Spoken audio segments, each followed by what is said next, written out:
Hi divines, అందరము హ్యాపీగా సూపర్గా ఉన్నాం కదా. ఈరోజు మన వీడియో వచ్చేసి కాశీ పార్ట్ 2 అన్నమాట. పార్ట్ 1లో నేను చాలా చెప్పాను కదా మీకు విశేషాలు.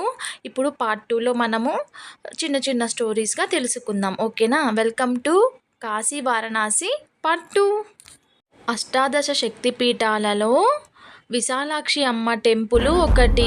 ఈ టెంపుల్ ఉన్న భాగంలోనే అమ్మవారి చెవి భాగం పడిందని పురాణాలు చెబుతున్నాయి. ఖచ్చితంగా కాశీకి వెళ్ళినప్పుడు దర్శనం చేసుకోండి. అప్పుడు ఒక 5 minutes మెడిటేషన్ చేసుకోండి డివైన్స్. ఎనర్జీస్ చాలా బాగున్నాయి. నెక్స్ట్ టెంపుల్ వచ్చేసి అన్నపూర్ణమ్మ టెంపుల్. అందరికీ తెలుసు కదా డివైన్స్, కోటి విద్యలు కూటి కొరకే అని. అలాగే మనం తినడానికి అన్నము అన్నపూర్ణాదేవి పెడితే తాగడానికి నీళ్లు గంగాదేవి ఇస్తుంది. పురాణాలలో కథ ప్రకారం ఒకరోజు శివుడు ఈ లోకంలో ఉన్న అన్ని మాయమైపోవాలి అని అన్నాడట. ఆ మాటలు నచ్చక అమ్మవారు అలిగి అక్కడ నుంచి వెళ్ళిపోయిందట. అప్పుడు అక్కడ ఉన్న జనాలందరూ ఆకలికి అలమటించిపోయారట. ఇంకా జనాల బాధలు చూడలేక మళ్ళీ అమ్మవారు తిరిగి అక్కడికి వచ్చి అన్నపూర్ణగా వెలిసి అందరికీ అన్నం పెట్టిందట. తర్వాత శివుడు అన్నం వాల్యూ తెలుసుకొని ఒక గిన్నె పట్టుకొని వచ్చి అమ్మవారి దగ్గర భిక్షాటన చేశాడట. అందుకనే మనం ఎప్పుడు అన్నంని నిర్లక్ష్యం చేయకూడదు డివైన్స్. ఇలా అయితే మనం ఒకరికి అన్నం పెట్టాలి, అన్నదానం చేయాలి డివైన్స్. ఇది మీరు కూడా అలవాటు చేసుకోండి, ఓకేనా. కాశీలో అన్నపూర్ణమ్మ ట్రస్ట్ ఉంటుంది. అక్కడ నిత్య అన్నదానం జరుగుతుంది. మార్నింగ్ 6 నుంచి ఈవినింగ్ 10 వరకు జరుగుతుంది. మీకు కుదిరితే అక్కడికి వెళ్ళి భోజనం చేయండి.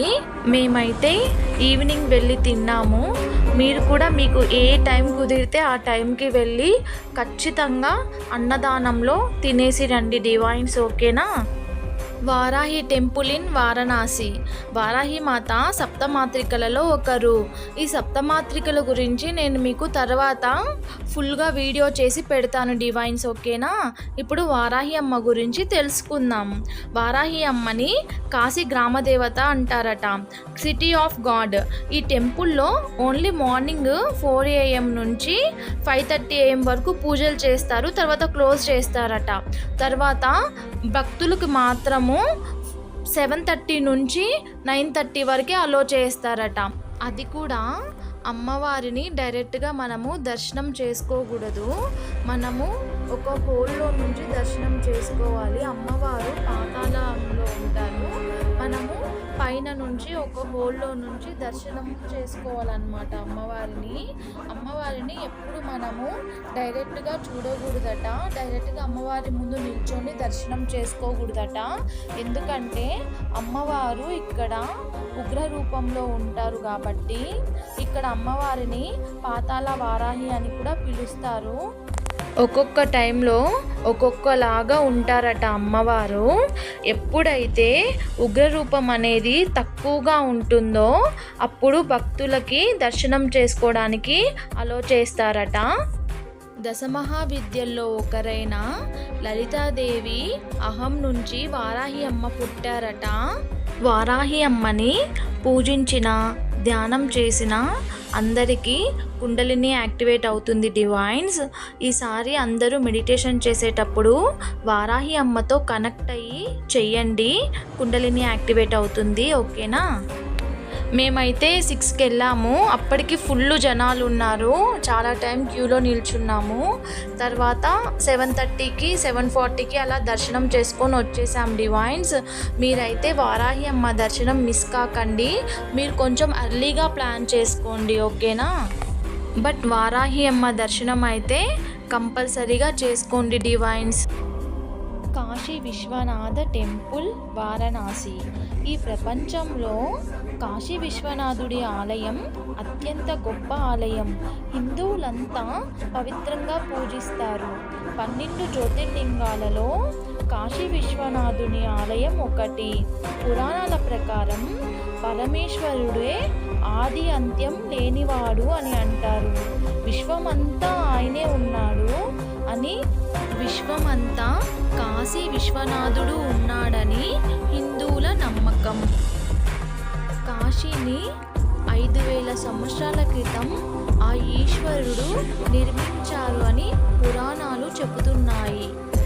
కాశీలో అణువణువున కాశీ విశ్వనాథుడు కొలువై ఉన్నాడు. ఎదురని శిలరాయైన శివలింగమే, మన్ను కాదు మహాదేవుని వరదానమే, చిరంజీవిగా నిలిచినది ఈ నగరమే, చరితలకు అందనిది కైలాసమే. గాలిలో నిత్యం వినలేదా ఆ ఓంకారమే, గంగలో నిత్యం కనలేదా శివకారుణ్యమే. తరలిరండి తెలుసుకోండి కాశీ మహిమా, విలాసంగా శివనంగ లహరి, మహాగంగ ప్రవాహంగా మారి, విశాలాక్షి సమేతంగా చేరి, వరలిచ్చే కాశీపురి. ఆ కాశీ విశ్వనాథుని మహిమ మాటల్లో వర్ణించలేమండి. అక్కడికి వెళ్ళి అనుభూతి చెందాల్సిందే. అందరూ తప్పకుండా కాశీకి వెళ్ళండి. ఒకప్పుడు కాశీకి వెళ్తే తిరిగి రారు, ఆ పరమేశ్వరుని చెంతకి వెళ్ళిపోతారు అని అనేవారు. ఎందుకంటే అప్పుడైతే కాశీకి వెళ్ళి రావడానికి ట్రాన్స్పోర్ట్ చాలా కష్టంగా ఉండేది. కానీ ఇప్పుడు ఈ జనరేషన్లో అన్నీ అవైలబుల్గా ఉన్నాయి. మనం ఎందులో అయినా కాశీకి వెళ్ళి రావచ్చు. ఏజ్తో సంబంధం లేకుండా అందరూ కాశీకి వెళ్ళి రావడానికి ట్రై చేయండి. గంగా హారతి ఇన్ వారణాసి. మన జీవితంలో ఒక్కసారైనా గంగా హారతి చూడాలని అంటారు. వారణాసిలో ప్రతిరోజు గంగా నది ఒడ్డున గంగా హారతి జరుగుతుంది. ఇది చూడడానికి కొన్ని వేల మంది వస్తారు. ప్రకాశవంతమైన వెలుగుతో గంగా నది అద్భుతమైన దృశ్యాలను ఆవిష్కరించే గంగా హారతి మనలో, మన చుట్టూ ఉన్న గొప్ప దైవత్వాన్ని అనుభవించేలా చేస్తుంది. గంగా హారతి ప్రతిరోజు ఈవినింగ్ సన్సెట్ తర్వాత 6:30 to 7:30 వరకు జరుగుతుంది. ఫస్ట్ ఆఫ్ ఆల్ మీరు వెళ్ళి ఒక మంచి సీట్ చూసుకోండి అక్కడ కూర్చొని చూడడానికి. మేమైతే గట్టుపైనే కూర్చొని చూసాం, కానీ ఫుల్ జనాలు వచ్చేసారు డివైన్స్. చాలా వరకు అయితే మీరు బోట్లో కూర్చొని చూడడానికి ట్రై చేయండి, ఓకేనా? బాగా కనిపిస్తుంది. ఇక్కడ హారతిచ్చే పూజారులు వస్త్రధారణ చాలా బాగుంటుంది. అందరూ ఒకటేలాగా వేసుకుంటారు. వీళ్ళు 7 మెంబర్స్ ఉంటారు. ఈ 7 మెంబర్స్ని సప్త ఋషుల ప్రతిరూపాలు అని అంటారు. ఇప్పుడు మీరు హారతిని అయితే చూసేయండి. నాకు కనిపించినంత వరకు అయితే తీసాను, ఓకేనా?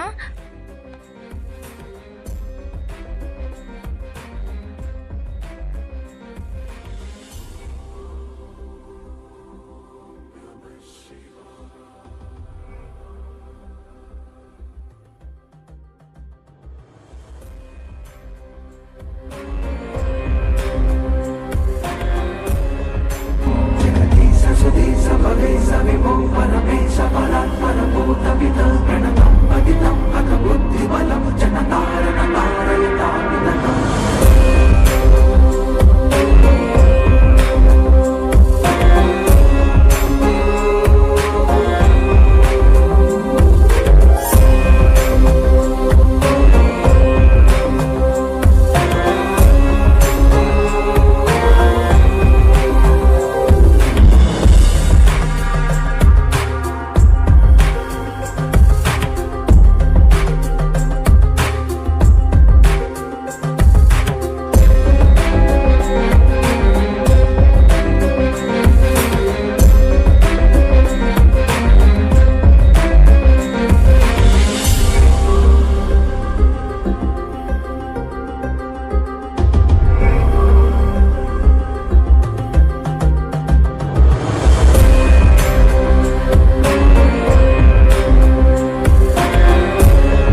गंगा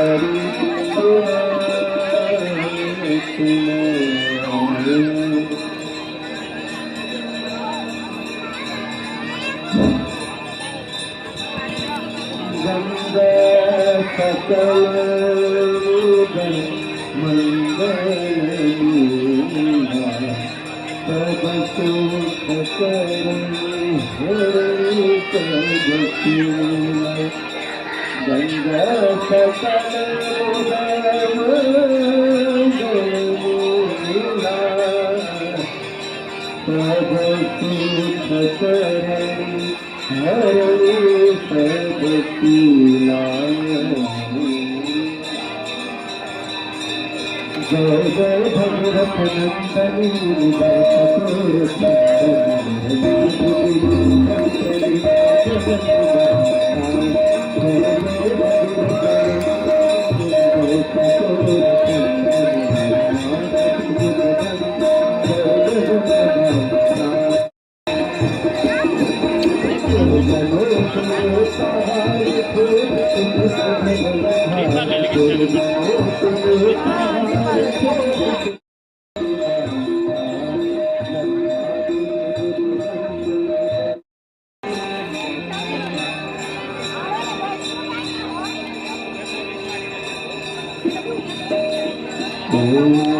जय गंगे माता जय गंगे माता गुनर तुमको भाता गुनर भाता मन वांछित जन पाता ओम जय गंगे माता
కాశీ గురించి మనం ఎంత మాట్లాడుకున్నా తక్కువే అవుతుంది డివైన్స్. సో అందరూ తప్పకుండా విజిట్ అవ్వండి. గంగా హారతిని మిస్ కాకండి. ఓకేనా? ఇది మేము 1 డేలో కాశీలో కవర్ చేసిన టెంపుల్స్, గంగా హారతి అన్నీ మీకు ఈ వీడియోస్‌లో పెట్టాను. యాక్చువల్‌గా ఏ టెంపుల్‌లోకి ఫోన్స్ అలో లేదు. లేదంటే ఇంకా బాగా తీసుండేదాన్ని. అందుకే చాలా వరకు పిక్స్ పెట్టి చెప్పాల్సొచ్చింది స్టోరీస్. ఓకేనా? ఇంకా మనకి ఫర్దర్‌గా చాలా వీడియోస్ వస్తున్నాయి. స్పిరిచువల్ బుక్స్ కూడా వస్తున్నాయి. అప్పటి వరకు మన వీడియోని లైక్ చేయండి, షేర్ చేయండి, కామెంట్ చేయండి. మన ఛానల్ని సబ్స్క్రైబ్ చేయడం మాత్రం మర్చిపోకండి. Thank you so much. Love you all. మళ్ళీ నెక్స్ట్ వీడియోలో కలుద్దాం.